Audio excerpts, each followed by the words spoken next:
नमस्कार दोस्तों, गुरुकुल एकेडमी आप सभी का स्वागत है। आशा करते सभी लोग अच्छे होंगे, स्वस्थ होंगे। तो फ्रेंड्स, आज हम आपके लिए जनरल नॉलेज के अति महत्वपूर्ण क्वेश्चन लेकर आए हैं जो पहले किसी न किसी एग्जाम में पूछे जा चुके हैं। आपकी आने वाले एग्जाम के लिए ये क्वेश्चन बहुत ही इंपॉर्टेंट, बहुत ही यूजफुल रहने वाले हैं। तो वीडियो को पूरा जरूर देखना और हमें बताना कि कितने क्वेश्चन आपने अटेम्प्ट किए हैं, कितने क्वेश्चन आपने सही किए हैं। वीडियो अच्छी लगे, यूजफुल लगे तो लाइक कर देना, शेयर कर देना अपने फ्रेंड्स के पास। और अगर आप लोग यहाँ पर पहली बार आए तो चैनल को सब्सक्राइब कर लेना, ऑन कर लेना बेल आइकन को, ताकि हमारी न्यू अपडेट की नोटिफिकेशन आप तक पहुंचते रहे और आप लोग लगातार फायदा उठाते रहें। तो चलिए फिर वीडियो शुरू करते हैं। तो फ्रेंड्स, सबसे पहले तो हम प्रीवियस वीडियो का होमवर्क डिस्कस करने वाले हैं। देखिए पहला क्वेश्चन क्या था। तो पहला क्वेश्चन है कि रैम का विस्तृत रूप क्या है। फ्रेंड्स, रैंडम एक्सेस मेमोरी होता है रैम का विस्तृत रूप, यानी कि ऑप्शन डी होगा इस क्वेश्चन का आंसर। अगला क्वेश्चन है कीबोर्ड में बटनों की कुल संख्या कितनी होती है। तो 101 होती है कीबोर्ड में कुल बटनों की संख्या, यानी कि ऑप्शन बी होगा इस क्वेश्चन का आंसर। अगला क्वेश्चन है रोम का विस्तृत रूप क्या है। रीड ओनली मेमोरी होता है रोम का विस्तृत रूप, यानी कि ऑप्शन सी रहेगा बिल्कुल से आंसर। अगला क्वेश्चन है कीबोर्ड का दूसरा नाम क्या है। तो कुंजी पटल होता है फ्रेंड्स कीबोर्ड का दूसरा नाम, ऑप्शन बी हो जाएगा यहाँ पे बिल्कुल से आंसर। अगला क्वेश्चन देखिए, कंप्यूटर का ब्रेन किसे कहा जाता है। कंप्यूटर का ब्रेन किसको कहते हैं। तो सीपीयू को कहते हैं फ्रेंड्स कंप्यूटर का ब्रेन, यानी कि ऑप्शन ए रहेगा इस क्वेश्चन के लिए आंसर। अगला क्वेश्चन है मॉनिटर को क्या कहा जाता है। मॉनिटर को क्या कहते हैं। तो फ्रेंड्स वीडीयू कहते हैं मॉनिटर को, सी ऑप्शन रहेगा इस क्वेश्चन के लिए आंसर। अगला क्वेश्चन है फंक्शन की संख्या कितनी होती है। फंक्शन की संख्या कितनी होती है। तो फ्रेंड्स 12 होती है फंक्शन की संख्या, बी रहेगा इस क्वेश्चन के लिए आंसर। अगला क्वेश्चन है भारत में निर्मित पहला कंप्यूटर कौन सा है। तो सिद्धार्था वंश भारत में निर्मित पहला कंप्यूटर, डी रहेगा इस क्वेश्चन के लिए आंसर। अगला क्वेश्चन देखिए, फाइल एक्सटेंशन में कितने कैरेक्टर्स होते हैं। फाइल एक्सटेंशन में कितना कैरेक्टर्स होते हैं। तो फ्रेंड्स 3 कैरेक्टर होते हैं फाइल एक्सटेंशन में, यानी कि ऑप्शन ए होगा बिल्कुल से आंसर। अगला क्वेश्चन देखिए फ्रेंड्स, बाइनरी नंबर होते हैं कौन कौन से होते हैं। तो 0 और 1 होते हैं बाइनरी नंबर, आप लोग याद रखना ऑप्शन ए रहेगा इस क्वेश्चन का सही आंसर। तो फ्रेंड्स ये था हमारे प्रीवियस जो वीडियो थी उसका होमवर्क वाले क्वेश्चन आपके साथ हमने अभी डिस्कस किए हैं। अभी आज की वीडियो को स्टार्ट करते हैं। देखिए हमारे पहला क्वेश्चन क्या दिया गया है। तो आज के हमारी वीडियो का पहला क्वेश्चन देखिए फ्रेंड्स, रजत क्रांति किससे संबंधित है। रजत क्रांति का संबंध किससे है। तो फ्रेंड्स अंडा उत्पादन से है रजत क्रांति का संबंध, ऑप्शन बी होगा इस क्वेश्चन के लिए बिल्कुल आंसर। नेक्स्ट क्वेश्चन है बादामी क्रांति किसके उत्पादन से संबंधित है। बादामी क्रांति का संबंध किसके उत्पादन से है। तो ध्यान रखना फ्रेंड्स, मसाला की उत्पादन से है बादामी क्रांति का संबंध, यानी कि ऑप्शन डी होगा बिल्कुल से आंसर। अगला क्वेश्चन देखिए, गोल क्रांति, फ्रेंड्स गोल क्रांति किससे संबंधित है।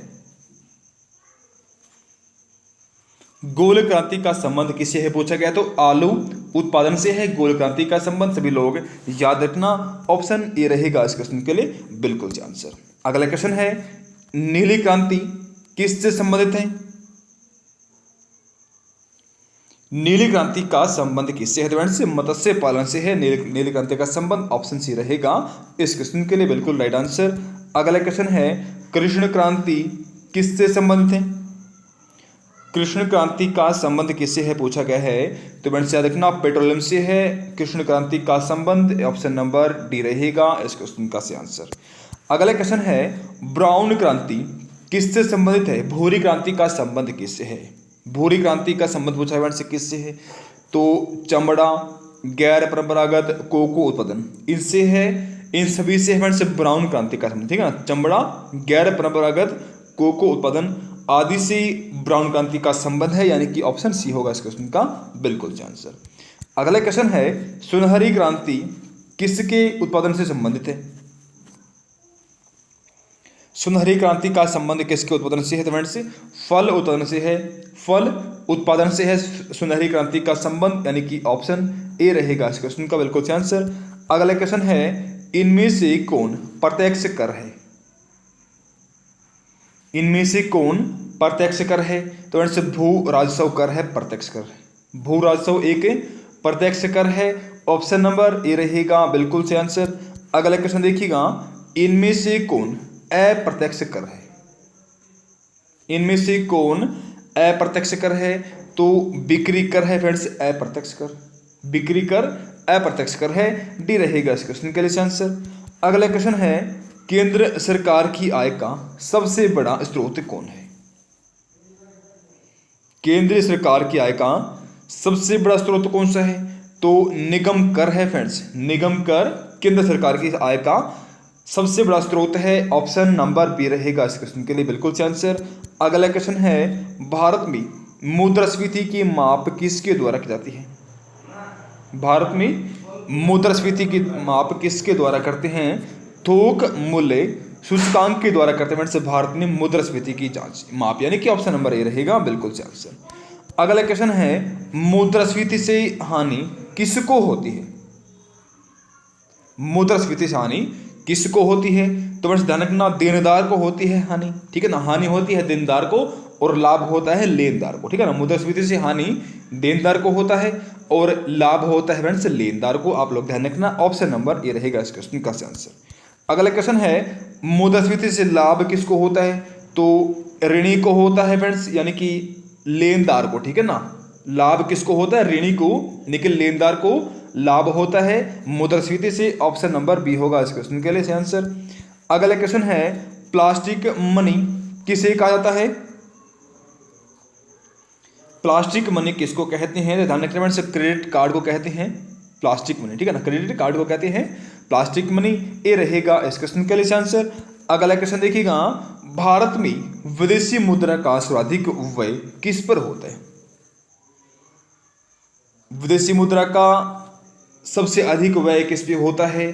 फ्रेंड्स पेट्रोलियम पे सबसे अधिक व्यय होता है भारतीय मुद्रा का, सभी लोग ध्यान रखना, ठीक है ना। भारत में विदेशी मुद्रा का सर्वाधिक व्यय पेट्रोलियम पे होता है, बी ऑप्शन होगा इस क्वेश्चन का आंसर। नेक्स्ट क्वेश्चन है, भारत में मुद्रा की मीट्रिक प्रणाली सर्वप्रथम कब अपनाया गया? भारत में मुद्रा की मीट्रिक प्रणाली सर्वप्रथम कब अपनाया गया था? तो ध्यान रखना, 1 अप्रैल 1957, 1 अप्रैल 1957 को भारत ने मुद्रा की मीट्रिक प्रणाली को सबसे पहले अपनाया गया था। ऑप्शन नंबर ए रहेगा इस क्वेश्चन के लिए आंसर। अगला क्वेश्चन है, LIC की स्थापना कब हुई थी? LIC की स्थापना कब हुई थी? तो मैंने से देखना, 1 सितंबर 1956 में, 1 सितंबर 1956 में LIC की स्थापना हुई थी। ऑप्शन नंबर सी रहेगा इस क्वेश्चन का बिल्कुल से आंसर। नेक्स्ट क्वेश्चन है, भारतीय रिजर्व बैंक की स्थापना कब हुई थी? भारतीय रिजर्व बैंक की स्थापना कब हुई थी? तो 1 अप्रैल 1935 में हुई थी फ्रेंड्स। 1 अप्रैल 1935 में भारतीय रिजर्व बैंक की स्थापना हुई थी, सभी लोग ध्यान रखना, डी ऑप्शन होगा इस क्वेश्चन का आंसर। अगला क्वेश्चन है, भारतीय रिजर्व बैंक का राष्ट्रीयकरण कब हुआ था? भारतीय रिजर्व बैंक का राष्ट्रीयकरण कब हुआ था? तो फ्रेंड्स 1949 में, 1949 में भारतीय रिजर्व बैंक का राष्ट्रीयकरण हुआ था। ऑप्शन नंबर सी रहेगा इस क्वेश्चन का बिल्कुल से आंसर। अगला क्वेश्चन है, भारतीय स्टेट बैंक की स्थापना कब हुई थी? भारतीय स्टेट बैंक की स्थापना कब हुई थी? तो फ्रेंड्स 1 मई 1945 में, 1 मई 1945 में हुई थी भारतीय स्टेट बैंक की स्थापना। ऑप्शन नंबर बी रहेगा इस क्वेश्चन का बिल्कुल से आंसर, से लोग ध्यान रखना। अगला क्वेश्चन है, सबसे पहले कितने बैंकों का राष्ट्रीयकरण किया गया था? सबसे पहले कितने बैंकों का राष्ट्रीयकरण किया गया था? फ्रेंड्स 14 बैंकों का सबसे पहले राष्ट्रीयकरण हुआ था। 14 बैंकों का सबसे पहले राष्ट्रीयकरण किया गया था, सभी लोग याद रखना, सी ऑप्शन रहेगा इस क्वेश्चन का आंसर। अगला क्वेश्चन है, आयात निर्यात बैंक की स्थापना कब हुई थी? आयात निर्यात बैंक की स्थापना कब हुई थी पूछा गया है। और फ्रेंड्स वीडियो को लाइक कर देना सभी लोग, ठीक है ना। अभी तक आपने वीडियो को लाइक नहीं किया है तो वीडियो को लाइक कर देंगे, अपने फ्रेंड्स के पास वीडियो को शेयर कर देंगे। और जो लोग यहाँ पे आज पहली बार आए तो आपसे मेरा निवेदन है, फटाफट से सब्सक्राइब कर लेंगे चैनल को, ताकि हमारी न्यूली अपडेट की नोटिफिकेशन आप तक पहुँचती रहे और आप लोग समय पर क्लास में पहुँच के अपनी तैयारी को अच्छे से आगे बढ़ाते हैं। देखिए फ्रेंड्स, क्वेश्चन देखिएगा कि आयात निर्यात बैंक की स्थापना कब हुई थी? तो ध्यान रखना, 1982 में हुई थी। 1982 में आयात निर्यात बैंक की स्थापना हुई थी, यानी कि ऑप्शन ए होगा इस क्वेश्चन का बिल्कुल से आंसर। अगला क्वेश्चन है, ग्रीष्म का नियम किससे संबंधित है? ग्रीष्म के नियम का संबंध किससे है? तो मुद्रा के प्रचलन से है ग्रीष्म के नियम का संबंध। यानी कि ऑप्शन नंबर सी होगा इस क्वेश्चन का बिल्कुल सही आंसर। अगला क्वेश्चन है, हरित क्रांति का विश्व स्तरीय जनक किसे का माना जाता है? हरित क्रांति का विश्व स्तरीय जनक किसको मानते हैं? तो ध्यान सभी लोग नॉर्मन बोरलॉग को मानते हैं। किसको? नॉर्मन बोरलॉग को मानते हैं हरित क्रांति का विश्व स्तरीय जनक, यानी कि ऑप्शन नंबर सी होगा इस क्वेश्चन के लिए बिल्कुल सही आंसर। अगला क्वेश्चन देखिए, मुंबई प्लान कब लागू हुआ था? मुंबई प्लान कब लागू हुआ था? धनकना 1944 1944 में मुंबई प्लान लागू हुआ था, यानी कि ऑप्शन नंबर सी रहेगा इस क्वेश्चन का बिल्कुल सही आंसर। नेक्स्ट क्वेश्चन देखिए, सर्वोदय योजना को किसने प्रस्तुत किया था? सर्वोदय योजना को किसने प्रस्तुत किया था? तो जयप्रकाश नारायण ने सर्वोदय योजना को प्रस्तुत किया था। सभी लोग याद रखना, ऑप्शन ए होगा बिल्कुल सही आंसर। अगला क्वेश्चन है, आर्थिक नियोजन को सबसे पहले किस देश ने अपनाया? आर्थिक नियोजन को सबसे पहले किस देश ने अपनाया? तो रूस ने सबसे पहले अपनाया था। आर्थिक नियोजन को सबसे पहले रूस ने अपनाया था। सभी लोग याद रखना, ऑप्शन नंबर बी होगा बिल्कुल सही आंसर। अगला क्वेश्चन देखिए फ्रेंड्स, क्वेश्चन है कि आर्थिक नियोजन है किस सूची से संबंधित है? आर्थिक नियोजन का संबंध किस सूची से है? तो याद रखना, समवर्ती सूची से है आर्थिक नियोजन का संबंध। सी ऑप्शन बिल्कुल राइट आंसर होगा। नेक्स्ट क्वेश्चन है, आर्थिक नियोजन से संबंधित अनुसूची कौन सी है? आर्थिक नियोजन से संबंधित अनुसूची कौन सी है? तो 11वीं अनुसूची आर्थिक नियोजन से संबंधित है, यानी कि ऑप्शन सी रहेगा इस क्वेश्चन के लिए बिल्कुल सही आंसर। नेक्स्ट क्वेश्चन है, भारत में पंचवर्षीय योजना किस देश से प्रेरित है?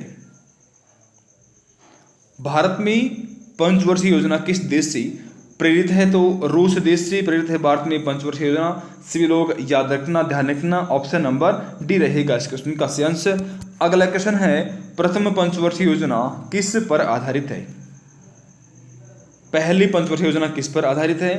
तो फ्रेंड्स ये है हेराल्ड डोमर मॉडल पर।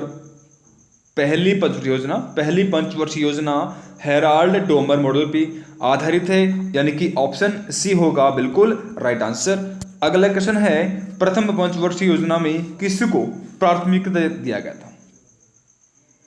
पहली पंचवर्षीय योजना में किसको प्राथमिकता दी गई थी? तो फ्रेंड्स कृषि को पहली पंचवर्षीय योजना में प्राथमिकता दी गई थी। ऑप्शन ए होगा बिल्कुल सही आंसर। अगला क्वेश्चन है, द्वितीय पंचवर्षीय योजना में किसको प्राथमिकता दी गई थी? द्वितीय पंचवर्षीय योजना में किसको प्राथमिकता दी गई थी?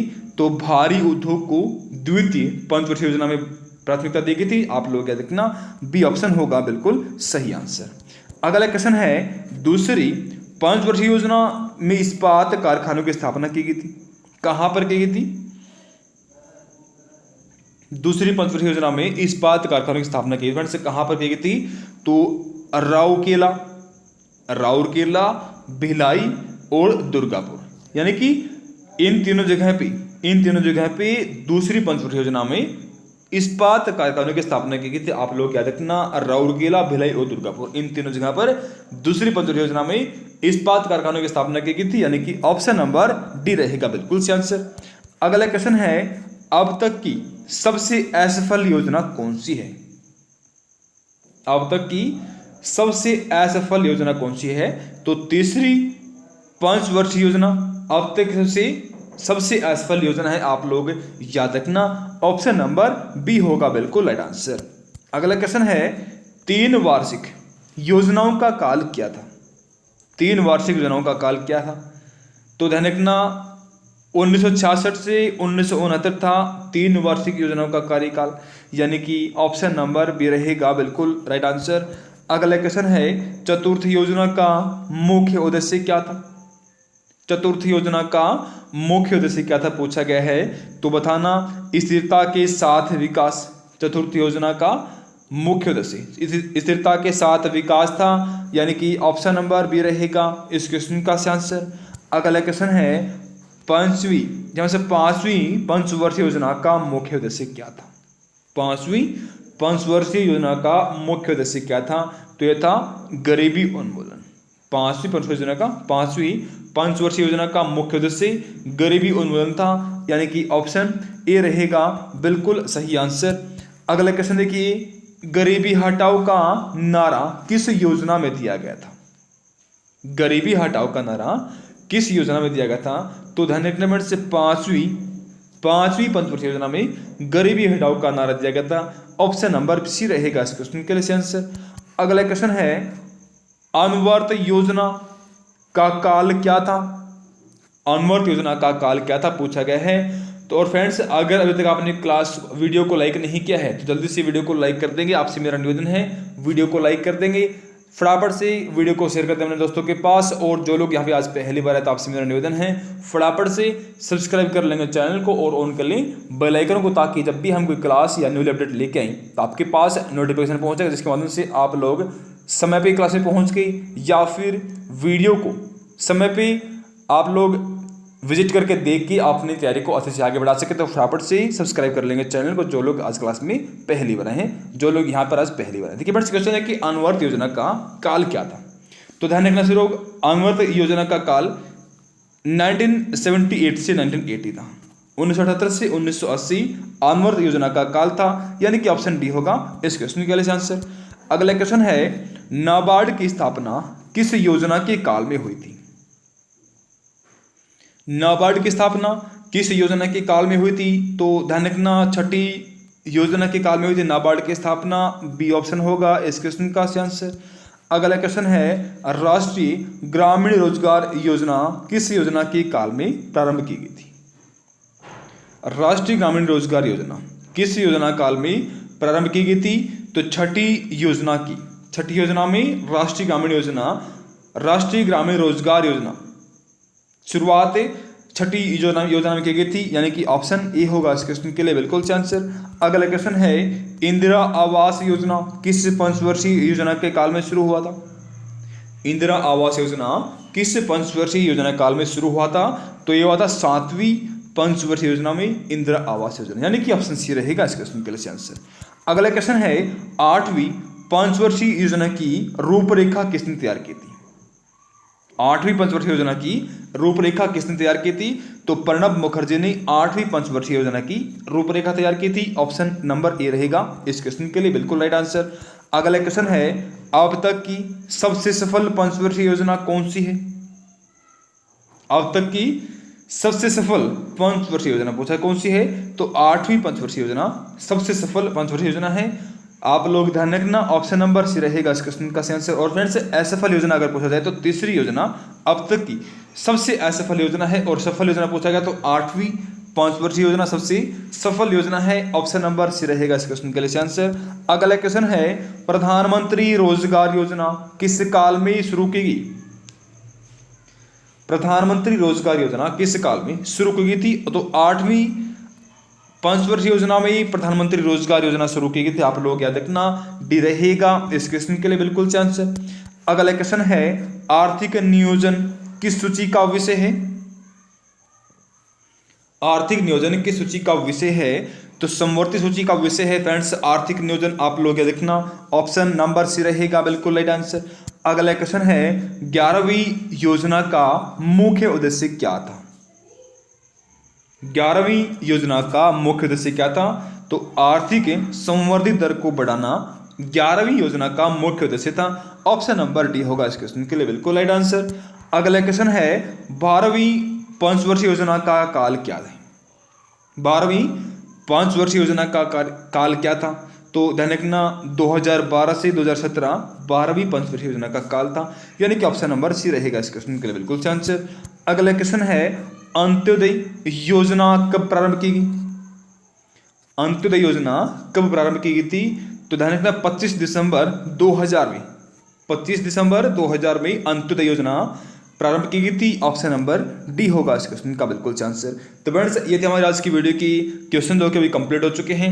अब हम करेंगे आज की वीडियो का जो होमवर्क है वो क्वेश्चन करने वाले हैं, और आपको इनके आंसर नेक्स्ट वीडियो में बताएंगे। और आप इनके आंसर कमेंट बॉक्स में देख के बता सकते हैं कि आपने आज की जो वीडियो है इसमें कितने क्वेश्चन आपने अटेम्प्ट किए हैं, कितने क्वेश्चन आपने सही किए हैं, ये आंसर बता सकते हैं। और आज का जो होमवर्क रहेगा उसके भी आंसर आप कमेंट बॉक्स में देख के अपना आंसर बता सकते हैं, और आपको इनके आंसर हम अगले वीडियो में आपको बताएंगे।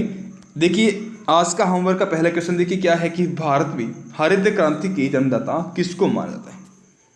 भारत में हरित क्रांति के जन्मदाता किसको मानते हैं। अगला है हरित क्रांति में सबसे अधिक प्रभावित फसल कौन सी है। हरित क्रांति में सबसे अधिक प्रभावित फसल कौन सी है।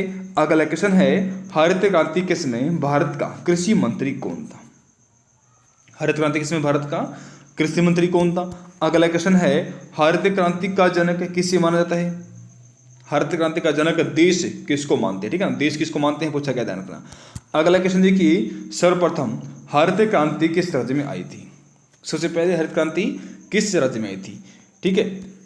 तो फ्रेंड्स ये थी हमारी क्लास आज की वीडियो के क्वेश्चन और आज की होमवर्क, ठीक है। आज की वीडियो के क्वेश्चंस और आज की वीडियो का होमवर्क तो जो कि कंप्लीट हो चुके हैं। आप हमें कमेंट करके ये बताएंगे कि कितने क्वेश्चन आपने अटेम्प्ट किए, कितने क्वेश्चन आपके बिल्कुल सही हैं। और आज का जो होमवर्क दिया है इसके आंसर आप लोग आज की वीडियो की कमेंट बॉक्स में दे सकते हैं। और अगर आपको किसी क्वेश्चन में कोई डाउट है तो आप लोग कमेंट करके अपना डाउट क्लियर कर सकते हैं। और फ्रेंड्स आज के जो होमवर्क है इनके आंसर आपको नेक्स्ट वीडियो में हम बताएंगे, चिंता मत कीजिएगा।